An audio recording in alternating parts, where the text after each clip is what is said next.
चलिए जानते हैं आज के देश और दुनिया की सिलेक्टेड काम की और महत्वपूर्ण 50 बड़ी खबरों को सिर्फ 10 मिनट में। पर अभी तक आपने इस वीडियो को लाइक नहीं किया तो लाइक कर दीजिए।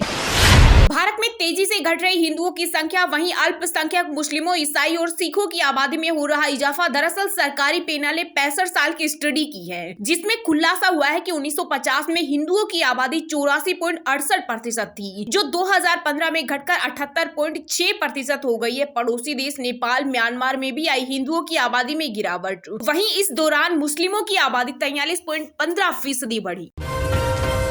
किसानों के बनाए ग्रीन फ्यूल से चलेगी गाड़ियां। केंद्रीय परिवहन मंत्री नितिन गडकरी ने एक रैली में बताया कि देश आने वाले समय में hydrogen fuel of the future बनेगा। इसके साथ ही उन्होंने कहा कि भारत जल्दी फोसिल फ्यूल को इंपोर्ट करेगा और हमारे किसान इस ग्रीन फ्यूल का निर्माण करेंगे।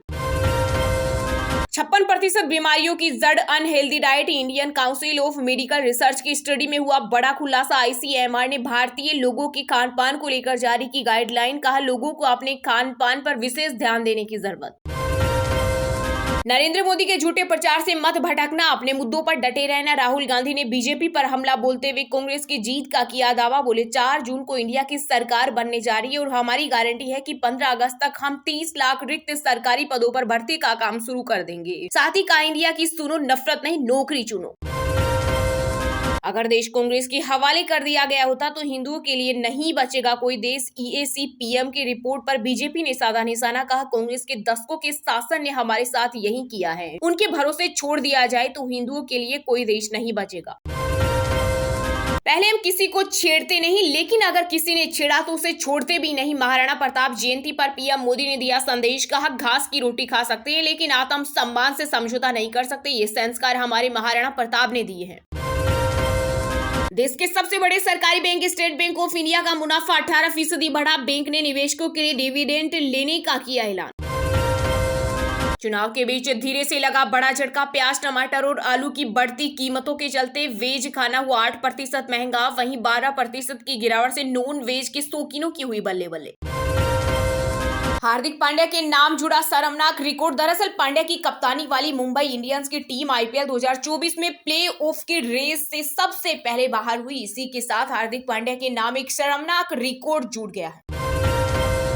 जापान को पछाड़कर सौर ऊर्जा उत्पादन में तीसरे स्थान पर पहुंचा भारत। 2015 में था 9वां स्थान। वैश्विक प्रवृत्ति के अनुरूप भारत ने पिछले साल अपने बिजली का 5.8% सौर ऊर्जा से उत्पन्न किया। अगर हैदराबाद में 15 सेकंड के लिए पुलिस हटी तो पता नहीं चलेगा कि दोनों भाई कहां गए। भाजपा सांसद नवनीत राणा ने असदुद्दीन ओवैसी और उनके भाई अकबरुद्दीन ओवैसी को दी खुली चुनौती। वहीं एआईएमआईएम नेता ने कहा, 15 सेकंड नहीं 1 घंटा ले लो और बताओ कहां आना है। सोने की कीमत में आई गिरावट। चांदी हुई महंगी। 10 ग्राम 24 कैरेट सोना 21 रुपए सस्ता होकर 71,624 रुपए पर आ गया। वहीं 1 किलो चांदी 754 रुपए महंगी होकर 82,294 रुपए प्रति किलोग्राम में बिक रही। देश में एक ही नेता है जो सही बोलता है, वो है मेरा भाई राहुल गांधी। कांग्रेस महासचिव प्रियंका गांधी बोली, सच बोलने की कीमत चुका रहे राहुल। सच बोलने के कारण उनको मुकदमा झेलना पड़ा। सांसद की सदस्यता तक रद्द हो गई। साथ ही कहा, 5 किलो राशन से नहीं बनेगा आपका भविष्य। इससे आप आत्मनिर्भर नहीं बन सकते। पैसे देकर वोट खरीद रही भाजपा। बंगाल के हुगली में चुनावी रैली के दौरान सीएम ममता बनर्जी ने लगाया बड़ा आरोप। कहा, देश बचाने के लिए बीजेपी को हटाएं। आज से शुरू होने वाली 4 धाम यात्रा से पहले उत्तराखंड में मची भारी तबाही। कहीं फटे बादल तो कहीं गिरे ओले, लेकिन बदलते मौसम से पूरा जनजीवन अस्त व्यस्त हो गया है। मेरे साथ नहीं हुआ दुष्कर्म। बीजेपी ने जबरन टीएमसी नेताओं पर दर्ज कराया केस। संदेशखाली पीड़िता ने वापस लिया टीएमसी नेता के खिलाफ रेप केस। कहा, बीजेपी ने मुझसे कोरे कागजों पर साइन करने और दुष्कर्म की शिकायत दर्ज कराने के लिए दबाव डाला था। कांग्रेस ने दिल्ली में लोकसभा चुनाव प्रचार के लिए उतारी 13,600 बूथ समितियां। घर घर जाकर देंगी पार्टी का संदेश। वहीं दिल्ली में आम आदमी पार्टी के लिए प्रचार करेंगे पंजाब सीएम भगवंत मान। 11 मई को होगा रोड शो। ईडी ने सुप्रीम कोर्ट में दिल्ली के सीएम अरविंद केजरीवाल की जमानत का किया विरोध। कहा, प्रचार करना मौलिक अधिकार नहीं। वहीं शराब घोटाला मामले में सुप्रीम कोर्ट आज केजरीवाल की अंतरिम जमानत पर करेगा सुनवाई। दिल्ली और श्रीनगर से हज यात्रियों का पहला जत्था सऊदी अरब के मदीना के लिए हुआ रवाना। हज समिति के अध्यक्ष कौसर जहां ने बताया कि इस साल 2.25 लाख लोगों ने कराया है रजिस्ट्रेशन। यूपी के अमेठी से भाजपा उम्मीदवार और मौजूदा सांसद स्मृति ईरानी ने राहुल गांधी और प्रियंका गांधी को दी डिबेट की चुनौती। कहा, दोनों भाई बहन अपना चैनल एंकर, मुद्दा, जगह, समय और तारीख चुने। हम बहस के लिए तैयार, दोनों के लिए भाजपा का एक प्रवक्ता ही काफी। दूसरे दिन भी यात्री हुए परेशान। एयर इंडिया एक्सप्रेस ने कैंसिल की 74 फ्लाइट, सरकार ने मांगा जवाब। वहीं एयर इंडिया एक्सप्रेस ने अचानक छुट्टी पर गए 200 से ज्यादा क्रू मेंबर्स में से 30 को नौकरी से किया बर्खास्त। एयरलाइन बोली, जल्दी काम पर लौटो वरना सबको निकाल देंगे। बीजेपी के साथ मिलकर काम कर रहे ओवैसी रायबरेली में एआईएमआईएम सुप्रीमो पर बरसी कांग्रेस महासचिव प्रियंका गांधी। साथ ही कहा, अगर हमारी सरकार केंद्र में आएगी तो किसानों के कर्ज माफी के लिए एक स्थायी आयोग बनेगा और खेती से जुड़े सभी उपकरण जीएसटी से मुक्त हो जाएंगे। जांच एजेंसियों का बना दिया मजाक, आरक्षण खत्म करना चाहती है बीजेपी। आप नेता संजय सिंह बोले, जिस दिन इस देश में काम के नाम पर राजनीति होने लगेगी उस दिन आम आदमी पार्टी अव्वल पार्टी होगी। बीते दिन विदेशी निवेशकों की भारी बिकवाली के चलते शेयर बाजार में मचा हाहाकार। सेंसेक्स 1062 अंकों की गिरावट के साथ 72,404 और निफ्टी 345 अंकों की गिरावट के साथ 21,957 पर हुआ बंद। इस दौरान निवेशकों को लगी 7 लाख करोड़ की चपत। चुनाव के बीच हरियाणा में बड़ी सियासी हलचल। पूर्व डिप्टी सीएम दुष्यंत चौटाला ने राज्यपाल को लिखा पत्र। कहा, सरकार के पास विश्वास मत नहीं रहा, इसलिए विधानसभा का सत्र बुलाकर सरकार फ्लोर टेस्ट पास करे। वहीं सीएम नायब सैनी बोले, ये लोग मुंगेरी लाल के सपने देखते रहते हैं। कोविशील्ड के साइड इफेक्ट शुरू में ही बता दिए थे। कोरोना वैक्सीन को लेकर सीरम इंस्टीट्यूट का बड़ा बयान। सलमान की सिकंदर में रश्मिका मंदाना की एंट्री अनाउंसमेंट करते हुए बोली, एक्ट्रेस, ये रहा मेरा सरप्राइज, पहली बार साथ स्क्रीन शेयर करेंगे दोनों। आपका आदेश सिर माथे पे। बसपा के नेशनल कोऑर्डिनेटर पद से हटाए जाने पर आया आकाश आनंद का पहला रिएक्शन। कहा, भीम मिशन और अपने समाज के लिए मैं अपनी अंतिम सांस तक लड़ता रहूंगा। नाबालिग बेटे से वोट डलवाने वाले भाजपा जिला पंचायत सदस्य विनय मेहर पर एफआईआर दर्ज। वहीं पीठासीन अधिकारी समेत पूरी polling party suspend, head constable भी लाइन अटैच।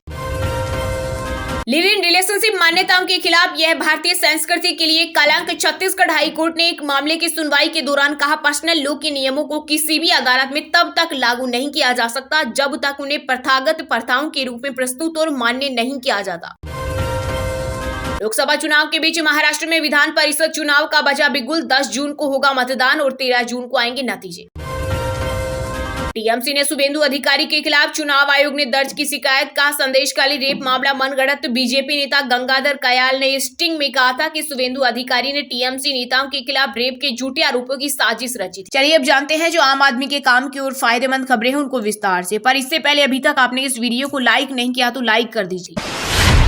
देश में एक ही नेता है जो सही बोलता है, वो है मेरा भाई राहुल गांधी। कांग्रेस महासचिव प्रियंका गांधी बोली, सच बोलने की कीमत चुका रहे राहुल। सच बोलने के कारण उनको मुकदमे झेलने पड़े। सांसद की सदस्यता तक रद्द हो गई। साथ ही कहा, 5 किलो राशन से नहीं बनेगा आपका भविष्य, इससे आप आत्मनिर्भर नहीं बन सकते। जीवन लोकसभा चुनाव में राजनीतिक दलों का प्रचार अभियान जोरों शोरों से चल रहा है। इसी बीच गांधी परिवार की गढ़ रायबरेली में प्रियंका गांधी ने एक जनसभा को संबोधित किया। इस दौरान प्रियंका ने कहा कि देश में इस समय एक ही नेता है जो सही बात बोलता है और वह मेरा भाई राहुल गांधी है। सही बात बोलने के कारण राहुल को कई बार कई मुकदमे झेलने पड़े, यहाँ तक कि उनकी सांसद की सदस्यता को भी रद्द करवा दिया गया, लेकिन मेरा भाई डरा नहीं। वहीं प्रियंका गांधी ने आरोप लगाया कि भाजपा की पूरी मशीनरी राहुल गांधी के खिलाफ झूठ फैलाने में लगी हुई है। बीजेपी धर्म, जाति और मंदिर मस्जिद के बारे में बोलती, लेकिन असल मुद्दों पर बात करने से बचती है। प्रियंका ने संविधान बदलने को लेकर कहा कि बीजेपी संविधान को बदलना चाहती है, लेकिन जब उन्हें इस बात का एहसास हुआ कि उन्हें चुनाव में नुकसान उठाना पड़ेगा तो पीएम कहने लगे कि उनकी ऐसी कोई भी योजना नहीं है। जनसभा में प्रियंका ने आगे कहा कि भाजपा की सरकार कंपनियों का निजीकरण कर रही है, उद्योगपतियों को फायदा पहुंचा रही है, धर्म के नाम पर लोगों को बांट रही है, धर्म की राजनीति कर रही है। इनसे बच के रहना। उन्होंने कहा कि युवा इम्तिहान देते हैं लेकिन भर्ती परीक्षा का पेपर लीक हो जाता है। किसान भाइयों को फसलों को छुड़ा पशुओं से बचाने के लिए खेत में सोना पड़ रहा है। प्रियंका ने कहा, मोदी जी ने आपकी मुश्किलें कम करने और जरूरतें पूरी करने की बजाय 5 किलो राशन का बोरा पकड़ा दिया। प्रियंका ने कहा, 5 किलो राशन में क्या होने वाला है? 5 किलो राशन से भविष्य नहीं बनेगा, इससे आप आत्मनिर्भर नहीं बन सकते।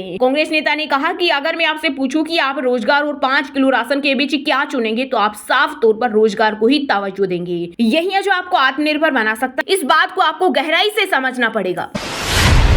बीजेपी को जिताएंगे तो हम SC ST और OBC का आरक्षण बढ़ा देंगे, तेलंगाना में बोले केंद्रीय गृह मंत्री अमित शाह। साथ ही कहा यह चुनाव वोट फॉर जिहाद और वोट फॉर विकास के बीच है। यह चुनाव मोदी की भारतीय गारंटी और राहुल गांधी की चीनी गारंटी के बीच का चुनाव है। जी हां, केंद्रीय गृह मंत्री अमित शाह ने तेलंगाना के रायगिरी में चुनावी सभा को संबोधित किया। इस दौरान उन्होंने कहा 2024 का चुनाव नरेंद्र मोदी बनाम राहुल गांधी का चुनाव है। यह चुनाव वोट फॉर जिहाद और वोट फॉर विकास के बीच है। यह चुनाव राहुल गांधी की चाइनीज गारंटी के खिलाफ मोदी जी की भारतीय गारंटी का। शाह ने कहा कांग्रेस अपने वादे पूरे नहीं करती, लेकिन पीएम मोदी अपने शब्दों पर कायम है। कांग्रेस ने 70 साल तक राम मंदिर का निर्माण रोक के रखा। पीएम मोदी ने सिर्फ 5 साल में केस जीत लिया। उन्होंने भूमि पूजन और प्राण प्रतिष्ठा समारोह किया। प्रधानमंत्री ने आर्टिकल 370 को हटा दिया ताकि कश्मीर में अनंत काल तक तिरंगा लहराता रहे। गृह मंत्री ने आगे कहा बीआरएस तेलंगाना में विकास करने के वादे के साथ सत्ता में आई थी, लेकिन उसने केवल भ्रष्टाचार किया। यहाँ के लोगों ने रेवंत रेड्डी को 5 साल दिए। हालांकि उन्होंने तेलंगाना को कांग्रेस के लिए ATM में बदलने के अलावा कुछ नहीं किया। इससे पहले केंद्रीय गृह मंत्री अमित शाह ने भोंगी लोकसभा क्षेत्र में एक सार्वजनिक बैठक को संबोधित किया।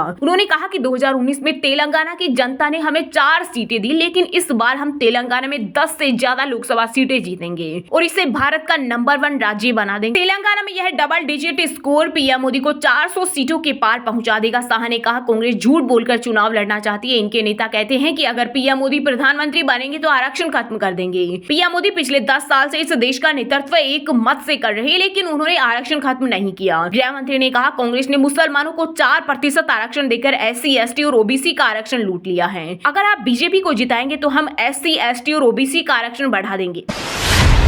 नरेंद्र मोदी के झूठे प्रचार से मत भटकना, अपने मुद्दों पर डटे रहना। राहुल गांधी ने बीजेपी पर हमला बोलते हुए कांग्रेस की जीत का किया दावा। बोले 4 जून को इंडिया की सरकार बनने जा रही है और हमारी गारंटी है कि 15 अगस्त तक हम 30 लाख रिक्त सरकारी पदों पर भर्ती का काम शुरू कर देंगे। साथ ही कहा इंडिया की सुनो, नफरत नहीं नौकरी चुनो। जी हां, लोकसभा चुनाव 2024 के लिए तीसरे चरण का मतदान 7 मई को हो चुका और बाकी के 4 चरणों के लिए वोटिंग होनी बाकी है। उससे पहले राजनीतिक दल वोटरों को रिझाने के लिए तरह तरह के वादे कर रहे हैं। इसी क्रम में कांग्रेस के पूर्व अध्यक्ष राहुल गांधी ने कहा कि अगर कांग्रेस की सरकार सत्ता में आती है तो पहले 80 दिनों में 30 लाख सरकारी नौकरियां दी जाएगी। सोशल मीडिया प्लेटफॉर्म X पर उन्होंने एक वीडियो शेयर करते हुए कहा देश के युवाओं 4 जून को इंडिया की सरकार बनने जा रही है और हमारी गारंटी है कि 15 अगस्त तक हम 30 लाख रिक्त सरकारी पदों पर भर्ती का काम शुरू कर देंगे। राहुल ने कहा नरेंद्र मोदी के झूठे प्रचार से भटकना मत, अपने मुद्दों पर डटे रहना। इंडिया की सुनो, नफरत नहीं नौकरी चुनो। राहुल गांधी ने आगे कहा देश की शक्ति और देश के युवाओं नरेंद्र मोदी के हाथ से चुनाव निकल रहा है। वो स्लीप कर रही है और हिंदुस्तान के प्रधानमंत्री नहीं बनेंगे। पीएम मोदी ने निर्णय ले लिया है कि अगले 4 से 5 दिन में आपके ध्यान को भटकाना है, कुछ न कुछ ड्रामा करना है, लेकिन आपको अपना ध्यान नहीं भटकाना है। बेरोजगारी सबसे बड़ा मुद्दा है। उन्होंने आगे कहा नरेंद्र मोदी ने आपको कहा था कि 2 करोड़ युवाओं को रोजगार देंगे। उन्होंने झूठ बोला, नोटबंदी की, गलत GST लागू की और सारा का सारा काम अडानी जैसे लोगों के लिए किया। राहुल ने कहा 4 जून को इंडिया गठबंधन की सरकार आनी है। 15 अगस्त तक भर्ती भरोसा स्कीम में 30 लाख युवाओं को रोजगार देने का काम शुरू हो जाएगा। और हाँ दोस्तों, आज के मुख्य समाचार बड़ी खबरें यही समाप्त होती है। आप हमें कमेंट करके बताना कि क्या सच में मोदी सरकार के राज में देश ने विकास किया है या फिर ये